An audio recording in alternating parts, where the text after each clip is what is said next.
I went looking for a brokerage and I just wanted a list of yeses. I couldn't find that place, so I created it. We're going to jump right into it, everybody. My name is Jake Dixon. I'm joined here today by Michelle Maiman. This is the very first round, as we're calling it, of the Broker Showdown series. So moving forward, outside of today, we're going to feature top brokers all across the country. And here's the rules of the game. Those of you who want to follow along with us here, 3 questions, anything goes. That's it.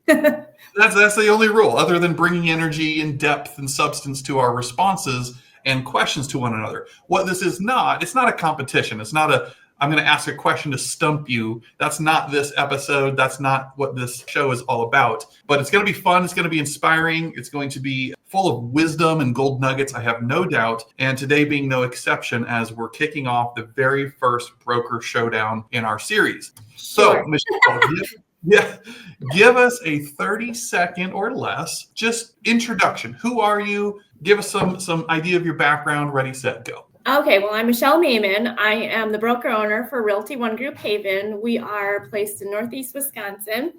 So who am I? I don't know. I've been in real estate my entire adult life, and that means pretty much everything and anything real estate related. I either tried it and decided I didn't like it, or tried it and kept it going. So investor, real estate agent, broker, all the things, coach, you name it, in real estate, I've touched it. I might still be doing it, I might not. It's all a question for later. So that's about it from a real estate background. And I am a mom of 3 daughters. And in my spare time, I do real estate. Spare time. What is that? She's an absolute beast. She's very humble, but I've known Michelle for a number of years, and she's very much a get you know what done kind of girl. And we're honored to have you be our very first guest on the Broker Showdown. So thank you. Thanks for having me. Absolutely. So those of you that haven't had a chance to hang out with me yet, my name is Jake Dixon, 30 seconds or less. College baseball and professional baseball background, hence the locker room as far as inspiration is concerned. Since 2016, been running a company called The Locker Room, real estate coaching and training company. Also co-founder in the Locker Room Leadership and Coaching Academy, which is an ICF certified institution that folks can go through and get their ICF certificate. Entrepreneur, I'm an author. I wrote my very first book and published it last year called Cannonball, the 12 Success Principles Children Teach You About Life and Business. Husband, father of 2 amazing, beautiful girls, and just obsessively passionate about serving the greater good and connecting with other leaders like Michelle. So are you ready? Are you ready? Should we just I'm ready. I'm listening. So normally it's quiet around here. I'm like, what are my agents doing? Moving furniture? I'm not sure, but it's busy out there. So you might hear some slamming. I'm not going to stop them. Productivity is productivity. So That's right. That's right. Good attitude. There you go. Write that down. Productivity is productivity. Boom. All right. So my very first question, if you're ready. Yeah? Yeah, sure. Okay. Why not? My very first question, by the way, neither of us have any idea what we're going to ask of the other. That's part of the beauty. We got to think on the feet like this. So my first question for you, Michelle, is let's say that I am a producing agent in your market, right? Up in Appleton, Wisconsin kind of area, tri-counties. Let's say I'm a producing agent. I'm exploring to switch brokerages. You tell me, why would I pick Realty ONE Group Haven as my next landing spot and the value that you're going to provide me? That's a good question. So the first question I would say is, what are you looking for? Because we can take you down any of those avenues. One of the things that I love about being able to run Realty ONE Group, being the broker owner, is I went looking for, as a producing agent, a place to hang my license that would allow me to do investing, allow me to do commercial real estate, allow me to brand to myself, allow me to build a team, right? So I went looking for a brokerage and I just wanted a list of yeses. I wanted 0 no's because everything I wanted to do was legal and ethical, right? So I couldn't find that place. So I created it. And so not only do we have the ability, I would go to places and they say, you have to choose commercial or residential. Well, you don't have to choose here. I would go to a place and they would say, well, we don't really encourage teams. Well, if you want to build a team or be on a team, we have them here, and we have a really successful financial model and attractive financial model for someone to build a team. And we made it attractive for their team members as well. Do you want to be an individual agent that is luxury focused? We have that division. We can help you there. Do you want to be a builder who only lists your own properties? Good. I'm not going to pressure you to have any other sales other than your own business. Not only that, I'm going to help connect you with people to help you with your product. I'm going to help you with your market. We're going to help you with everything so that you can sell more houses, because that just brings more inventory. It brings more collaboration. It brings, for me, it's like, if it's real estate related, why can't you do it here? You can. I'll help you with the house, but you can do it here. There's no rules to that. So that's the freedom. Everybody talks about financial freedom, and we're going to do this and help our agents with financial freedom, but you don't give them the freedom to get there. I mean, creativity, I think, is a bonus. To have all these creative minds in one place collaborating is amazing. So that's what I would say. You get to collaborate with anybody and anything. Like, what's your flavor? We're like Baskin Robbins, 31 flavors of real estate. It's all on, you can get it here. So I love that. And by the way, we're making up the rules because we get to. We're the bosses here today. So we will allow one follow-up question or any additional commentary that, in my case right now, I want to share. And by the way, if what you just heard, give Michelle a 10 in the comments, whether you're watching this live or on the replay, give it a 10 in the comment section if something that she said just resonated with you. It's just like, ooh, that was good. I know I'd be typing a 10 right now, and here's why. Michelle, correct me if I'm wrong. What I think I just heard was you basically saying, I created the brokerage that I had always wanted. When I almost teed you up, I didn't mean to like this, but when I said, pretend I'm a producing agent in your market who's interested in exploring and changing brokerages, I heard you go to yourself. This is your story. That was you. And this is a result of what you've created. Absolutely. And the other thing is we also have brick and mortar. So we get all, and you get a really great financial model, but you also get the value. So we didn't cut the value, we cut the financial model so that you have a really nice cap and a really, really nice financial model. We really wanted to be able to do it in a way that supported the agents in their business. And I love it. And I will, last thing, and your turn to ask me a question.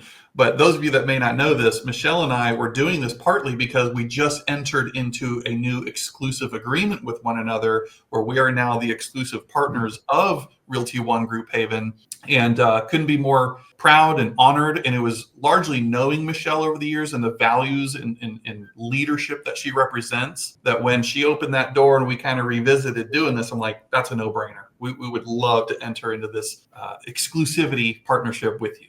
And we love it too. So that's the piece, right? That our agents, they get the locker room. And so if they can't get it from me, they can get it from me because we partnered with you guys. So it's fantastic. All right. Way to go. So now am I supposed to be nervous? I feel nervous. I don't know. Anyway, I feel like you've probably gotten this question a lot. So you probably will have some insight. I think you probably got this question a lot. But I think my audience might not have heard it, so I wanted to put it out there. What did you learn from your time in baseball that carries with you today? Oh, okay. I like it. I like that one.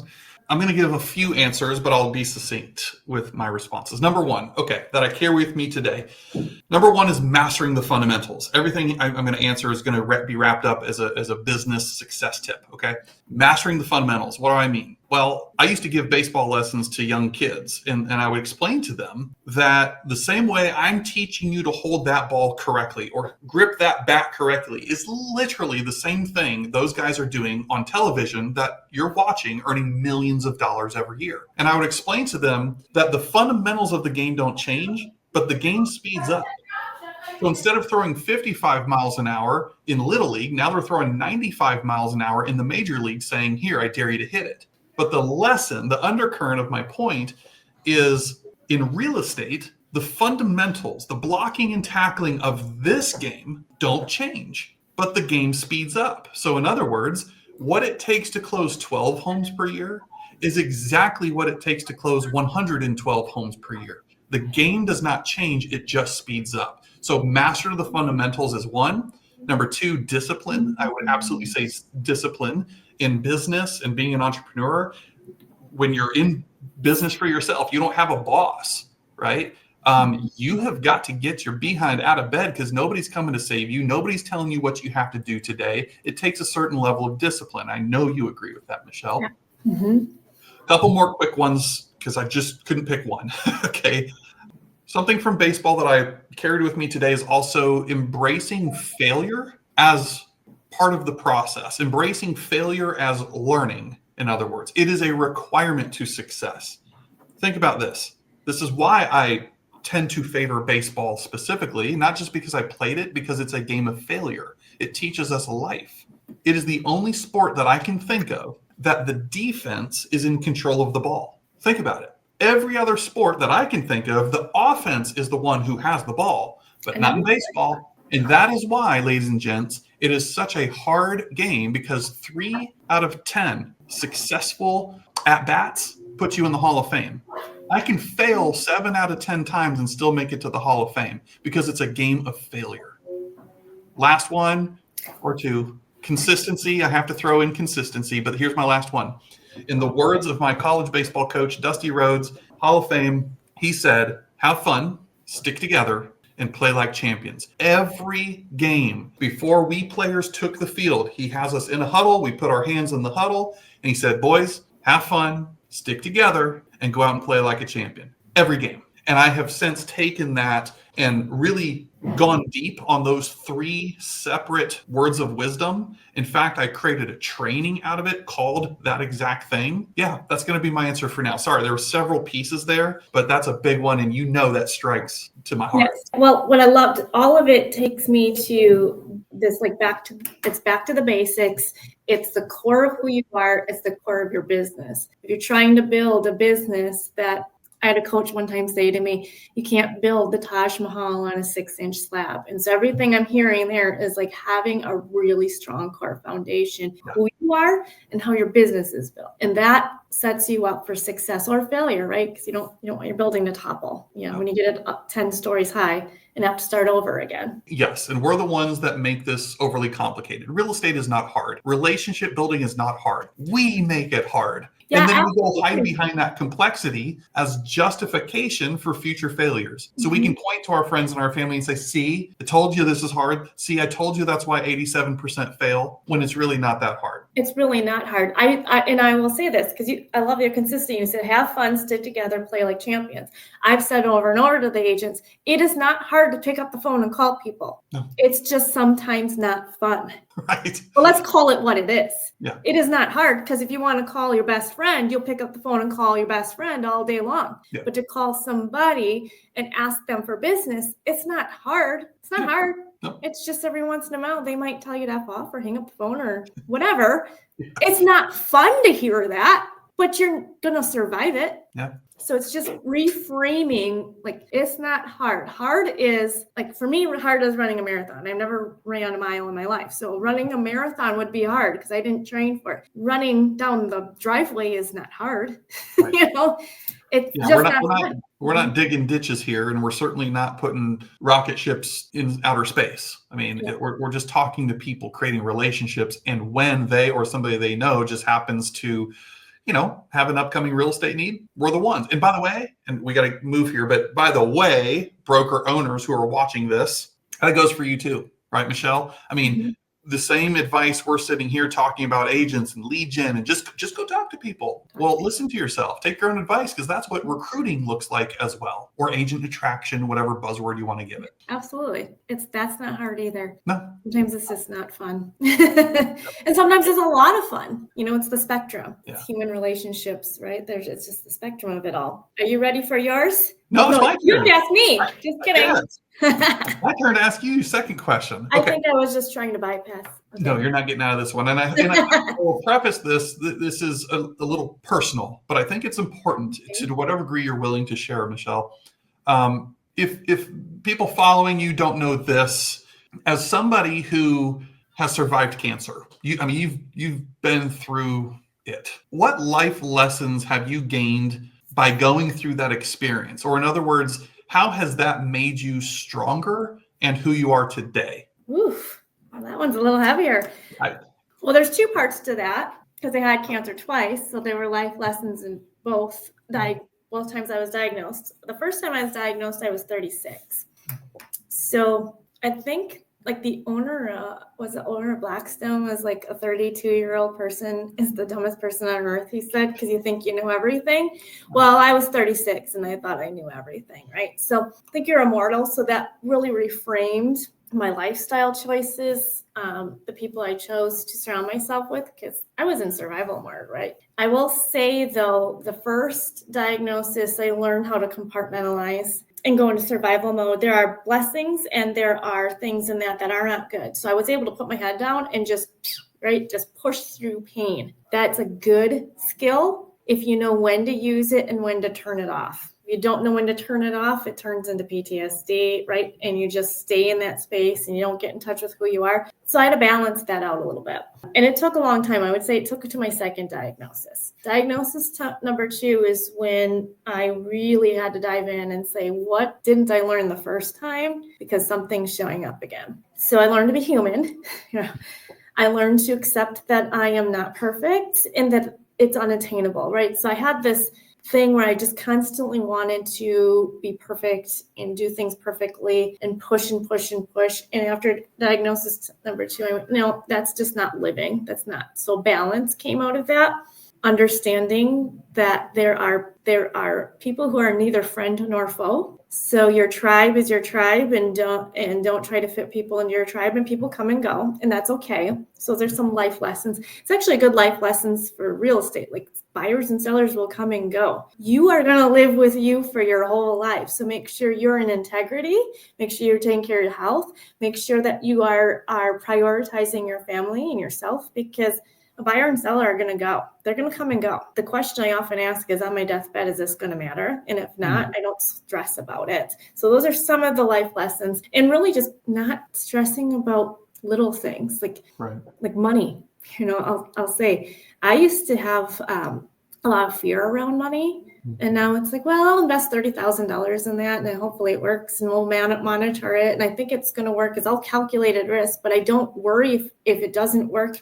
I just pivot and I find a different way to make it up. But I also have gotten better at analyzing business that way. I don't know, take more control over my life, I guess, less coasting. So those are some life lessons, but the most important ones, and this one came from my daughter, is being transparent with people. Because I didn't tell, my oldest was 9 the first time I was diagnosed. I didn't tell her. Wow. And this could actually get me a little emotional. I didn't tell her because they use one word to describe 10,000 diseases. And some people get diagnosed with cancer and it virtually is terminal and they don't have much time. And then some people get diagnosed with cancer and it gets taken care of and they live 50, 60 years. So it's hard to tell a 9-year-old that their mother has cancer because they just hear the worst of the worst. So I didn't tell her. And she came to me 2 years later. She was hot and said, I knew something was going on, but you didn't tell me. Ooh. And so I made it up in my head. And what I made up was worse than truth.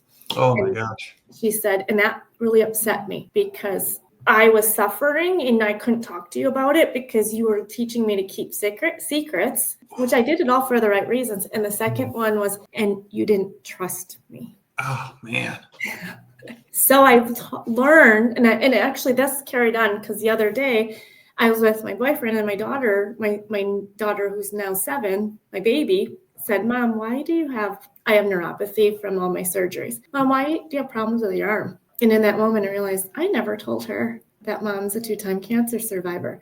It wasn't the right moment, but I know I have to go back and have a talk with her about what that means so that she doesn't hear it randomly down the line and wonder why I kept that secret from her too. So it's like, it's just growth and learning, but being authentic and transparent with everybody, even when it's not pretty. That's heavy. And I asked a heavy question, so I would expect nothing less than a very, heavy in some ways response, yet insightful as well. Perspective. Mm-hmm. I heard that. Transparency, not leaving, especially those that you care about in the dark. And I get it. I would think as a parent, I haven't, thank God, been through what you have, but I know that instinct. I'm familiar with that. And I guarantee your instinct was protection. I'm protecting her by not saying this.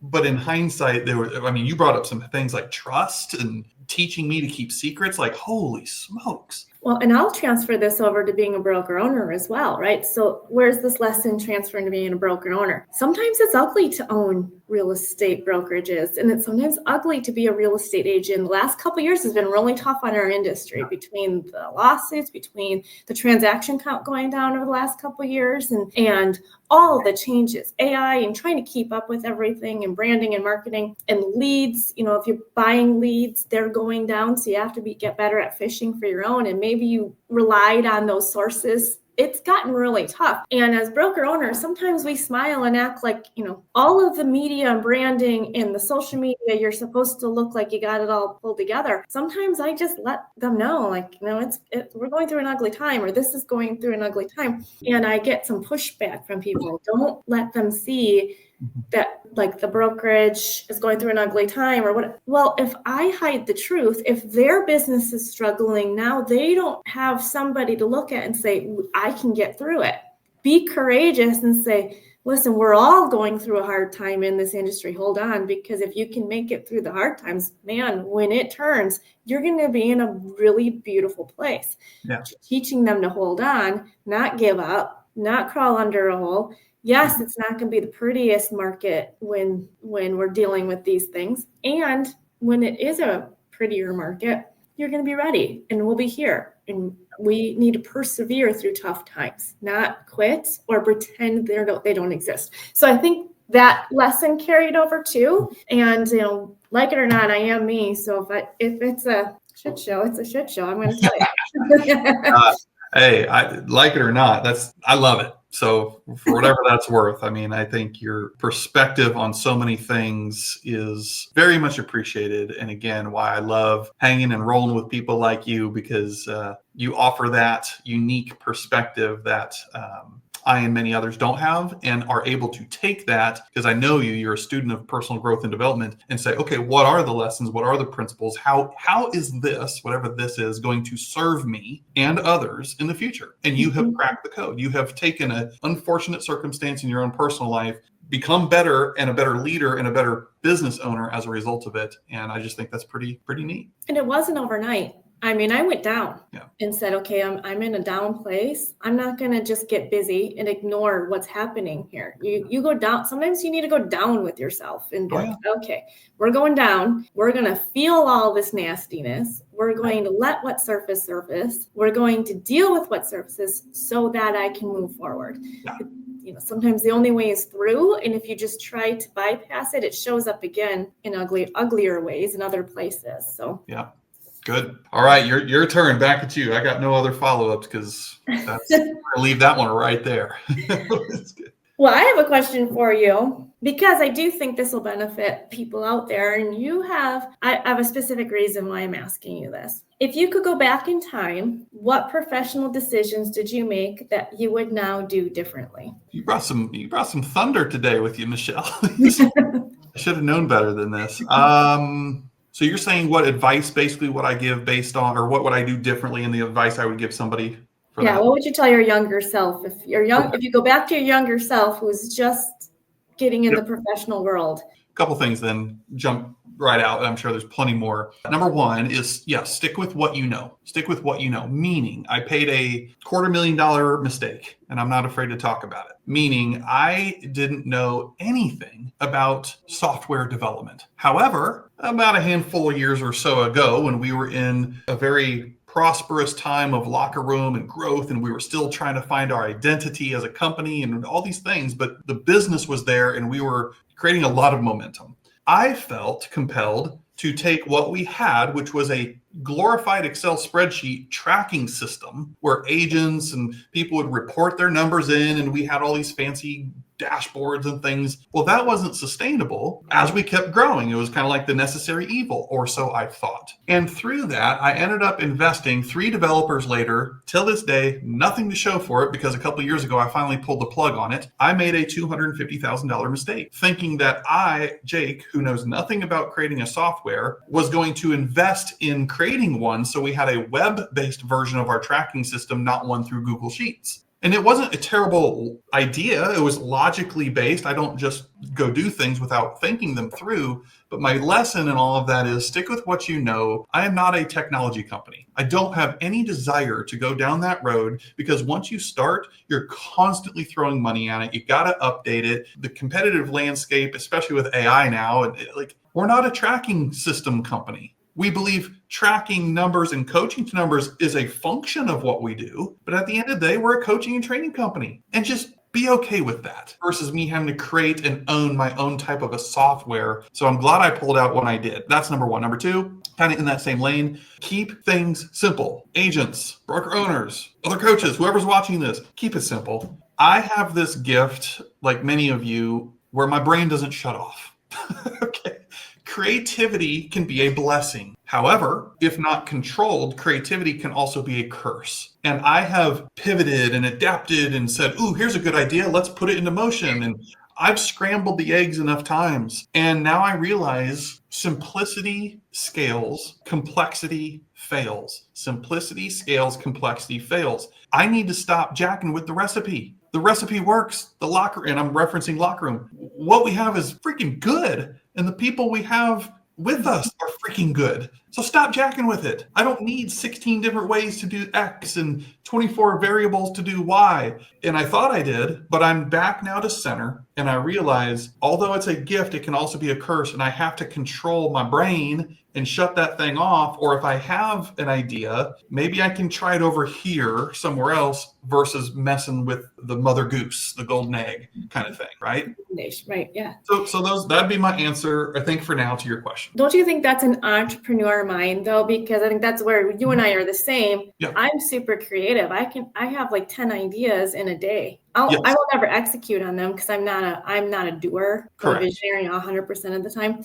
But if I were to I could tell 10 different people to do 10 different things, and then the next day will be like, oops, I slept on it, and 4 of those ideas I've poked holes in overnight, right? So This is where I think like being busy is not always productive. You have to slow down, and that's what you were saying. I had a Marine friend who will often say to me, knowing my brain, slow is smooth, smooth is fast, right? Yes, truth to all of that. And I believe so. I don't want to be so generic, I guess, but I think for many entrepreneurs, it's not wrong. And that's where two things specifically help me and still continue to help me understand this. I got to put a governor on my brain like that. One is the book Rocket Fuel. Many of you watching this are familiar, right? You got the visionary versus the integrator. I have learned that I am definitely a visionary, and because of that, I must surround myself with other integrators. You put a visionary and a visionary, we're just idea soup all day long. But nothing gets done.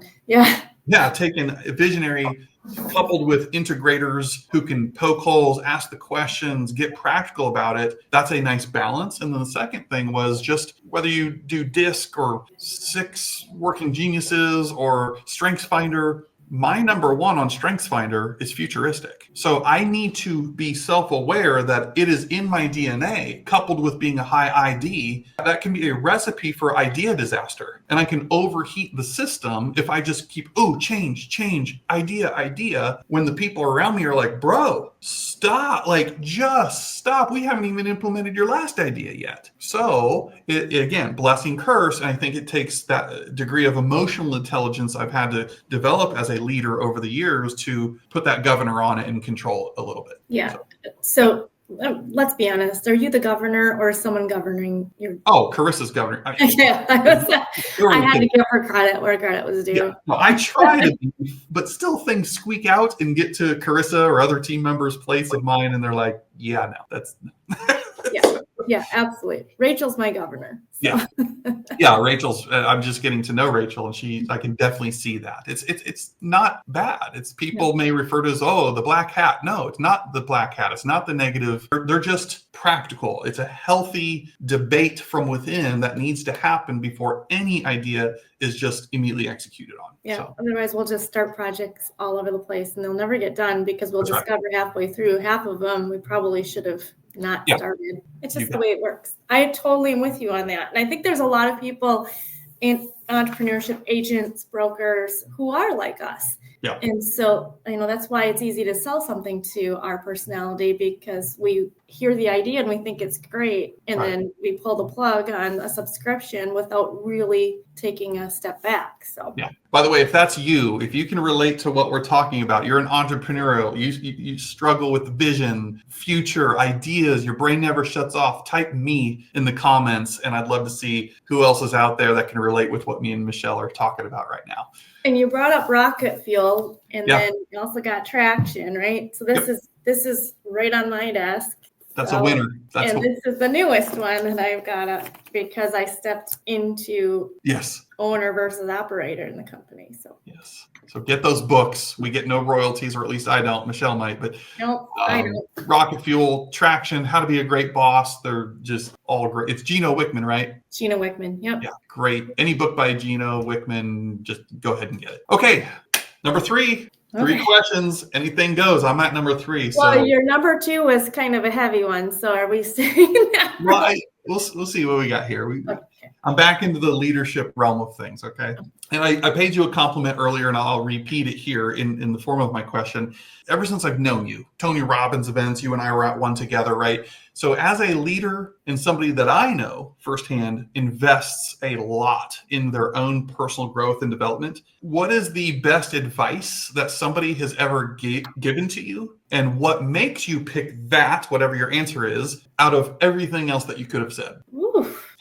And what makes you pick that versus everything else going through your brain right now? This one stays with me. Always has stayed with me. And what's interesting about it is I can tell you I probably spent over 6 figures in personal development. Actually, I know I have in the past, 10, 15 years between Tony Robbins events, coaching, personal coaches, all of that stuff. But the best advice given to me was by my dad. All right. Yes. So I was 18, maybe 19. So I was leaving college, and I had no idea what I wanted to do. I had a sort of idea of what I wanted to do, but it wasn't quite there yet, right? And it wasn't confident enough to go out there and say I wanted to be in real estate, because there's a lot, and everyone in here that's in real estate knows if people in your life don't understand commission sales, they're used to a 9 to 5, they're going to really push hard to not have you be in commission sales because they just don't understand it. So I kind of held that close. And I remember I wasn't quite sharing what I wanted or what I thought I wanted to do. I was 19, and my dad said to me, Michelle, you're an adult now, and it's important that you understand this. As an adult, there are things in life you're not going to want to do, but you're going to have to do it. And the primary reason you're going to have to do it is because you're an adult now. And that's just the way it is. And I was like, what the F is he talking about? Because I was a 19-year-old and I thought I knew everything. But when... Basically, quit your complaining. Yeah. Yeah. So when the going gets tough, right? Like when I started selling real estate, and it was tough, right? Like to break into the business. I was young, and it was like, well, I want to do this. So there's going to be things I'm going to have to do that I don't want to do, right? But I'm going to have to do it because I'm an adult now, right? I'm going to pay a mortgage. I don't want to pay a mortgage, but I'm going to have to do it because I'm an adult now. So there's so many times that just that pushed me through. I got diagnosed with cancer. I don't want to do this. Nobody wants to do the treatment plan. There's not a person that's like, yay, let's go do all this stuff that is really difficult and mentally and physically. But it was like, okay, I have to do this. I'm looking at my children being like, I'm an adult now. I'm a mother now. I'm going to have to do this. That is what pushes me through on really hard days. And it was free advice from my father, who in the moment, I probably stuck my tongue out at him and he turned his back. But it's carried me through, even though I've spent money and I've got John Maxwell and Tony Robbins and all the best of the best out there. I have spent time learning from Joe Dispenza, and my dad is the one piece of advice that carries with me. That's really good. And I think, advice it comes from all shapes and sizes. And a lot of times when people mean well, perhaps we're not ready to receive it. Like a 18-year-old kid who's like, come on, Dad. And I said that earlier this morning on a different training, where it's interesting how it comes full circle. And I'm being stereotypical a little bit, but growing up when we're really young, mom and dad know everything and we want to learn as much as we can. That's why children ask 4,000 questions between the years, or 40,000 questions between the years 2 and 5. Okay. But then you and I both know what happens. Mom and dad stop being cool. They start to know it all. Questions simmer down to none, and we know nothing. And they stop listening to us. But I think, and in fact, I know because I'm living this now, when I get older and more mature, the advice has always been there. The wisdom has always been there. I just wasn't ready to receive it because now I look back at my parents and others. I'm like, they know everything again. And I want to learn as much as I can from them again. Right. Mm-hmm. Pretty cool. I have one more. Okay. So this is a name a time you had to go backwards to go forward. So I'm thinking slingshot, right? When did you have to go backwards to go forward? But most importantly, what was it? How did it feel? Okay. And how did you get through it? What was it? How did I feel? And what was the other question? How did you get through it? How did I get through it? Okay. The first thing that comes, there's a lot of those moments, by the way, but the first one that comes to my mind, I think back to specifically January of 2020. January of 2020. Why? Because it was that time I left my former company. Many of you know who it was. Hell, I'll say, who cares? Keller Williams, right? I was in the Keller Williams ecosystem for years, as were you, Michelle, in a previous life. But that's when I decided to leave my company where the locker room had established a very large, well-known, well-respected presence, frankly. And I mean this with obviously all due respect.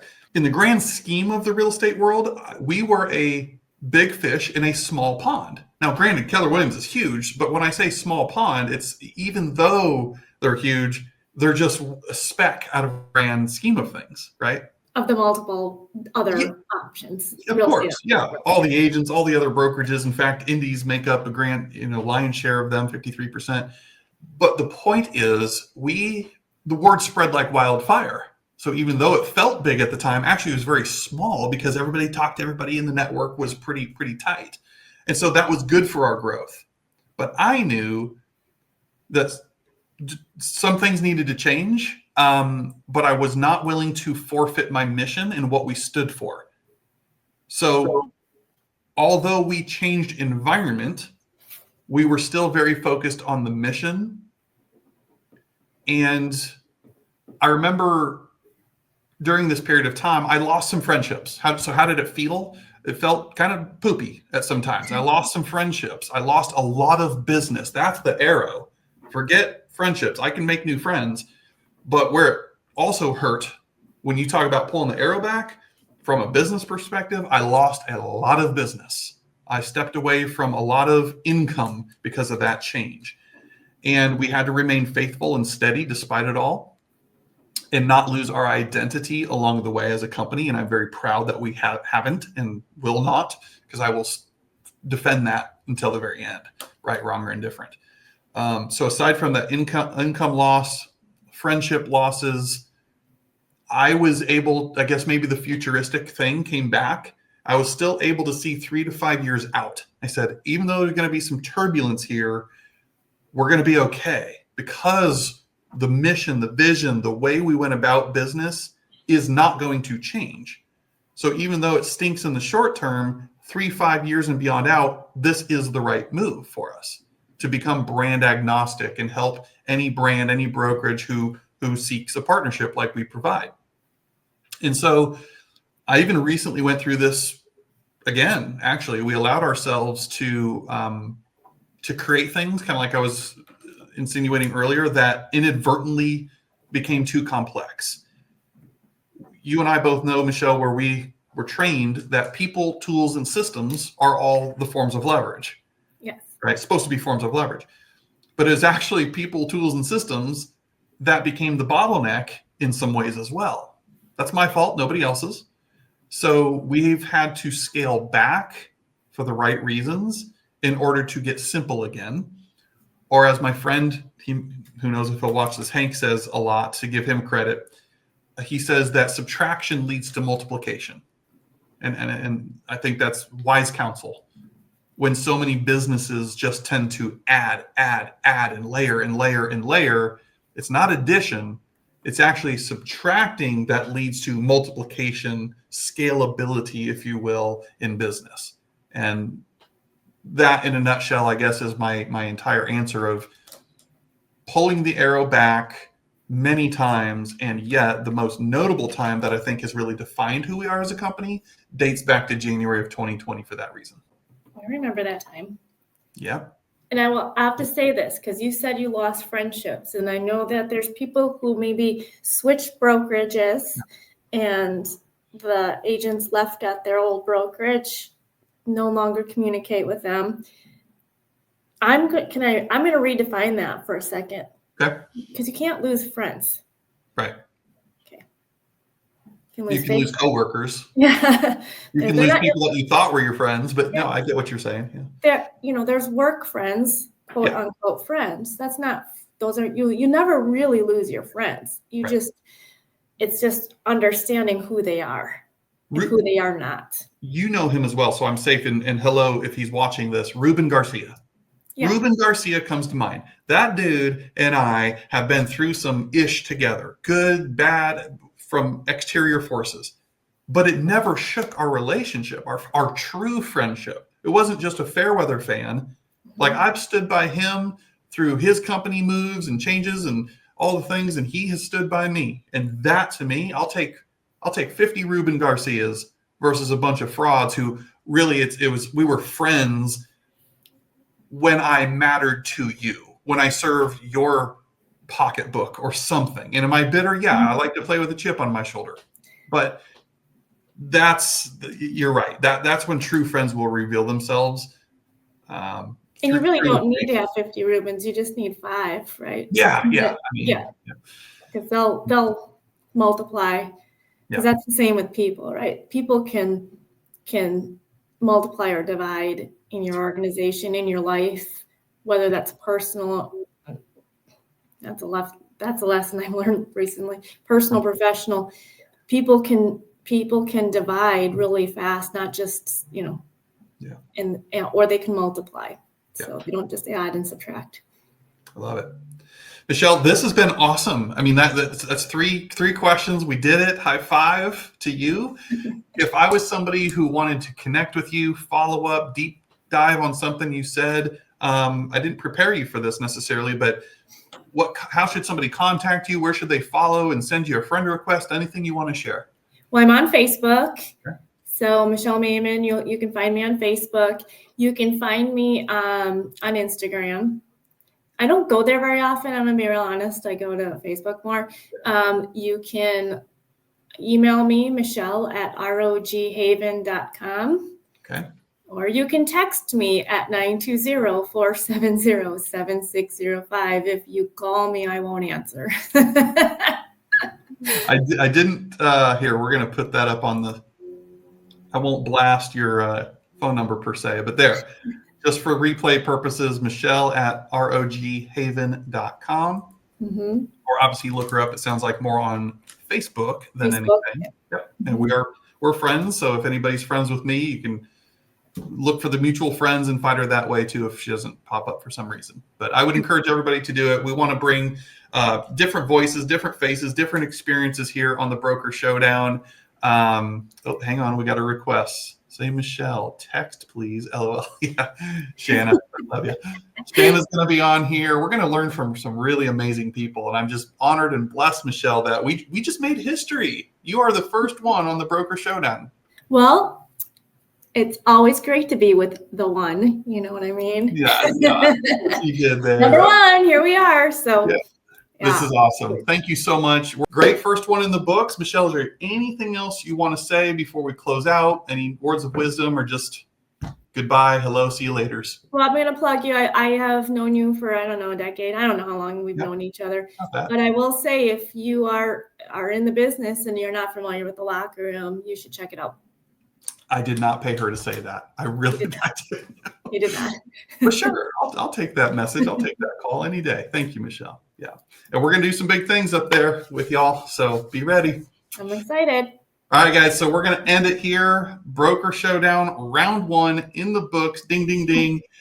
Give Michelle some love. If you think she won this round with more insightful answers, I guess we can make a competition out of it. Make sure to give her some love in the comments and let her know that you appreciated her taking time out of today to do this. So, all right, Michelle, thank you. We'll have you back on. Yeah, awesome. Thank you. Bye, everybody.